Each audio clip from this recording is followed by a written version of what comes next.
All right. For homework number 4, first problem says write the form of the partial fraction decomposition of the rational expression. Do not solve for the constants. So this is just kind of asking you to show how you're supposed to begin partial fraction decomposition. So you're supposed to factor the denominator.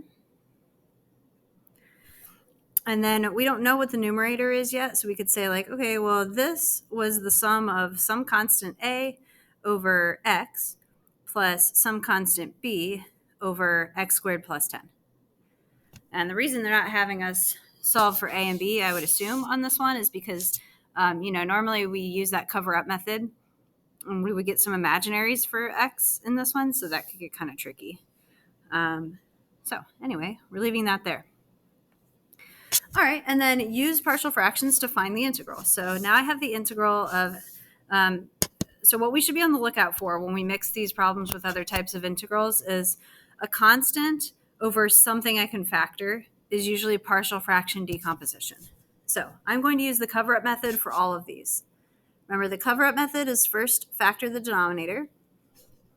And so we're splitting this into the integral of something over x plus 3 and something over x minus 3.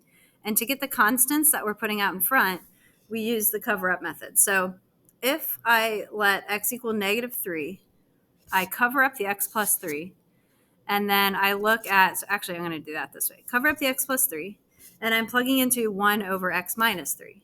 That would be 1 over negative 3 minus 3, which is negative 1/6. So because I got this value from covering up the x plus 3, this is the coefficient that goes in front of the x plus 3. Okay, and then now I'm not covering that up anymore. Now I'm going to cover up the other version. So the other factor would be when x equals 3, x minus 3 is 0. Cover that up and plug into 1 over x plus 3. 1 over 3 plus 3 is 1/6 positive. So that's the coefficient that goes in front of 1 over x minus 3. Okay, and then technically there's u sub happening, but remember, if u is equal to something whose derivative is 1, then you really don't have to show u sub. If this were 3 minus x, I would need a little u sub here to take care of the negative derivative, but otherwise, this is negative 1/6 times the natural log of the absolute value of x plus 3, because these are 1 over u integrals, plus 1/6 times the natural log of the absolute value of x minus 3, plus c, because these are indefinite integrals. Now remember, you will likely be looking for the condensed version of this if it's a multiple choice. So because these are both have a factor of 1/6 out front, it means those could become exponents on each expression. They're both underneath the 6th root. And because we're adding the second term and we're subtracting the first term with natural logs, you can condense them with division, where x minus 3 would be on top and x plus 3 would be on the bottom. There would still be a plus c, but that's not part of the condensing because plus c is not in a natural log. Okay, now for my test or quiz, if it's like a free response or something, or for the AP, you don't have to condense this. I'm just saying these are more likely multiple choice problems anyway, so be able to condense logarithms. Okay, this one is 2x plus 1, 2x minus 1. And so if x equals negative 1/2, if I cover this up, I'm plugging into 1 over 2x minus 1. So 1 over 2 times negative, 2 times negative 1/2 is negative 1, minus 1. That's negative 1/2. And take that off. If I cover up this, 2x minus 1 equals 0 and x equals 1/2. Plug into 1 over 2x plus 1. 2 times 1/2 is 1, plus 1, positive 1/2. So when I write this integral, now maybe I'll put this so the positive one is out front. You just have to match up your integral with what its denominator should be. So that 1/2 is the coefficient that's in front of the 1 over 2x minus 1. And just checking to see if I remember dx is back there. And the subtraction, the minus 1/2, is multiplied by the integral of 1 over 2x plus 1, because that came from this. And then it's 1/2 natural log of the absolute value of 2x minus 1. Oh, wait a minute. U sub. I didn't do U sub. Oh gosh, on my answer key, I'll have to fix this.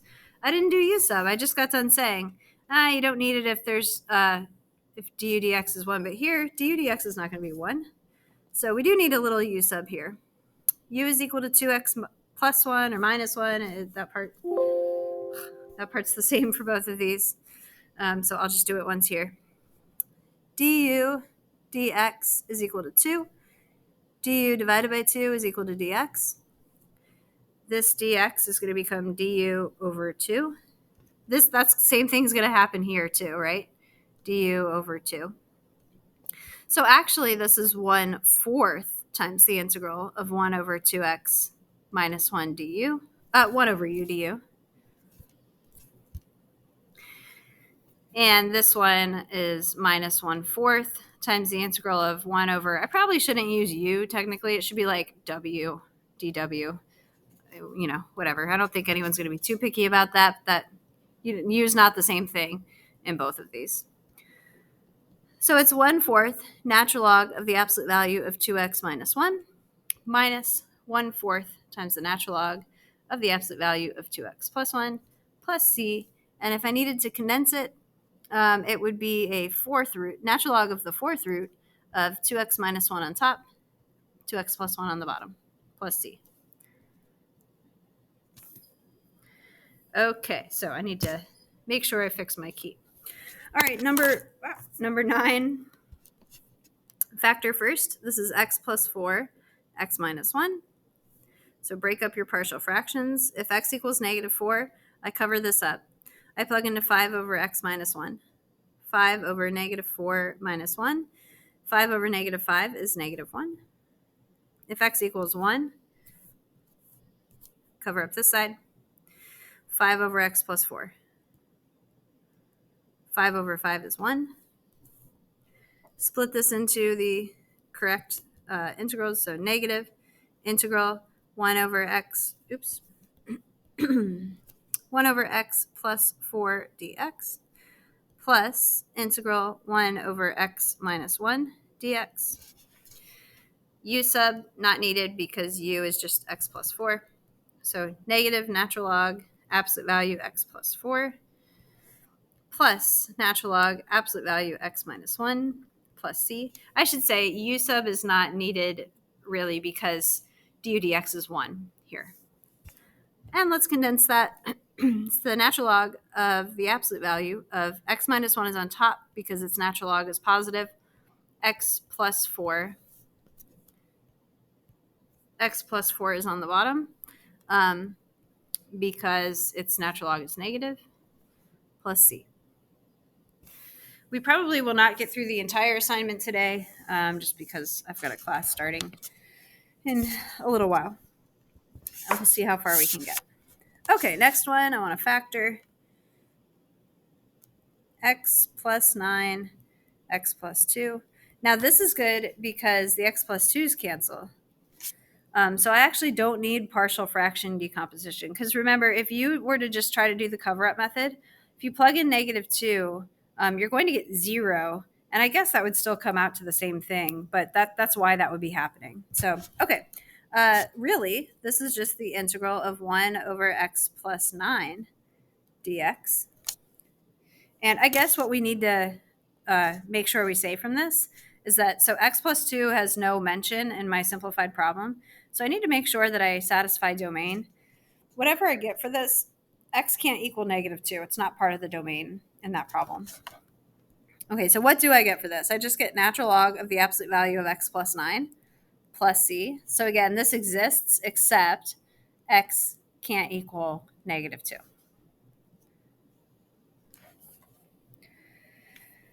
All right. Take a look at this. I have a note here. Partial fraction decomposition is only for bottom-heavy expressions. So notice how this is top-heavy. We can't do anything with this until we divide it out. So I'm going to do some long division here. I'm going to correctly write down the problem so I get the correct long division answer.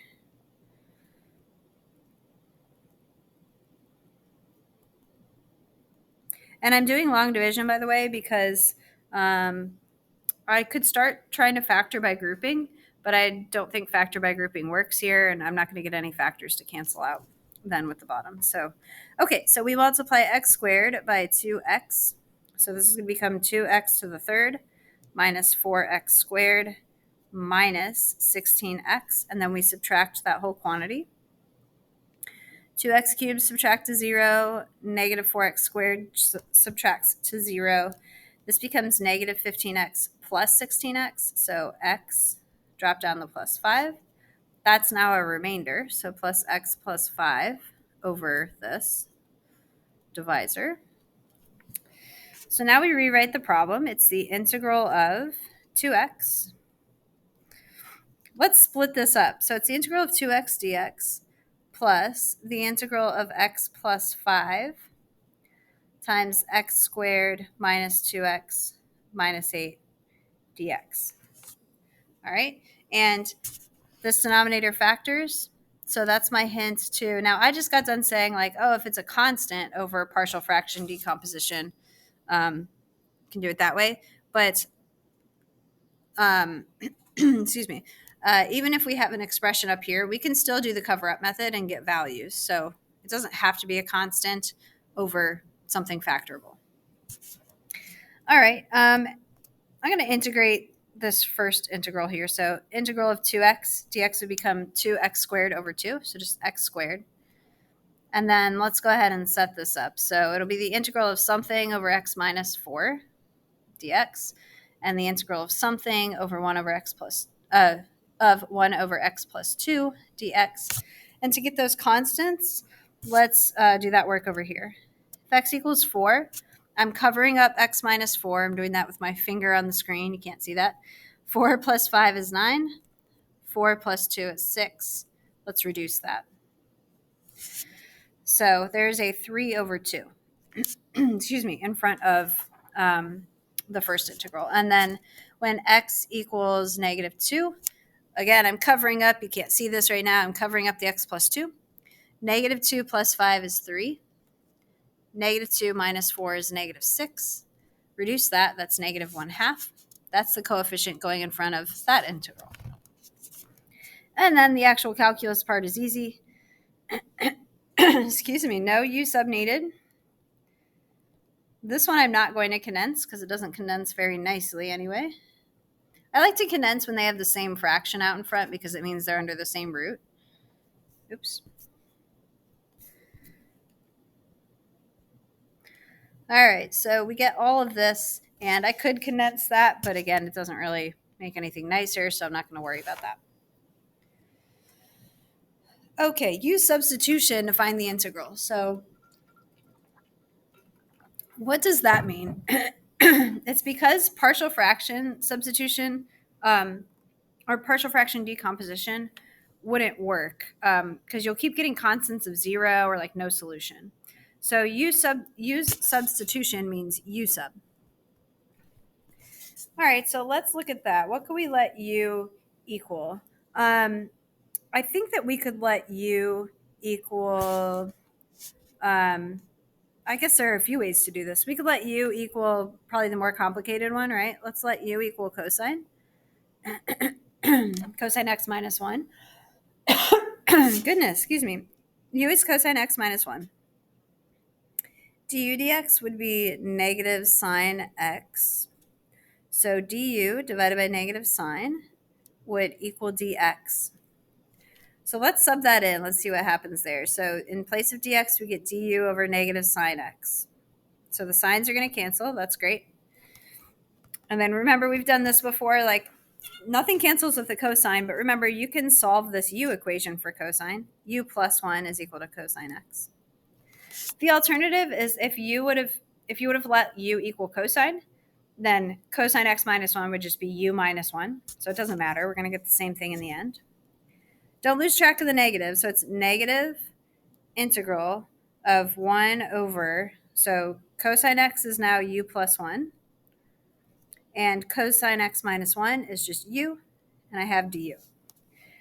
Now, try partial fraction from here. So if u equals negative 1, So if I cover that up, I get 1 over negative 1. And if u equals 0, cover up the u, 1 over 0 plus 1. That gives me 1. Now there's a negative in front, so negative, what does this give me here? So negative, I've got a negative integral of 1 over u plus 1, and then plus the integral of 1 over u du. Let's distribute this negative to get that out of there. So it's the integral of 1 over u plus 1 minus the integral of 1 over u. Just forgot my du's. Integrate that. That's the natural log of the absolute value of u plus 1 minus the natural log of the absolute value of u plus c. And then sub your expression for u back in. So if you let u equal just cosine x, we will have slightly different answers, but they would have to be equivalent, I believe. So, no, wait, maybe we'll get the same ones. Because see here, I'm getting cosine x minus 1 plus 1, because it's u plus 1, minus natural log of cosine x. Oh, yeah, we would get the same answer. Minus 1 plus c, because I'm getting natural log of absolute value of cosine x minus natural log of absolute value of cosine x minus 1. So maybe it would have been better to let u just equal cosine. It doesn't matter, but maybe one step shorter or something. All right, got time for a couple of more. So same thing here. I don't want to, it's telling me to use u sub instead of like partial fraction right here. So I guess partial fraction decomposition, I wonder if we can say that that should only be applied if you have like a polynomial expression. I don't know. Okay. Does it matter what we pick for u? I don't think so. So I'm going to let u equal e to the x minus 1. I could have just as easily made it e to the x plus 4. Same thing as before. Du dx is e to the x. So du divided by e to the x is equal to dx. So this dx is going to get replaced with du over e to the x, which will cancel that guy out in the numerator. And so now we have the integral of 1 over u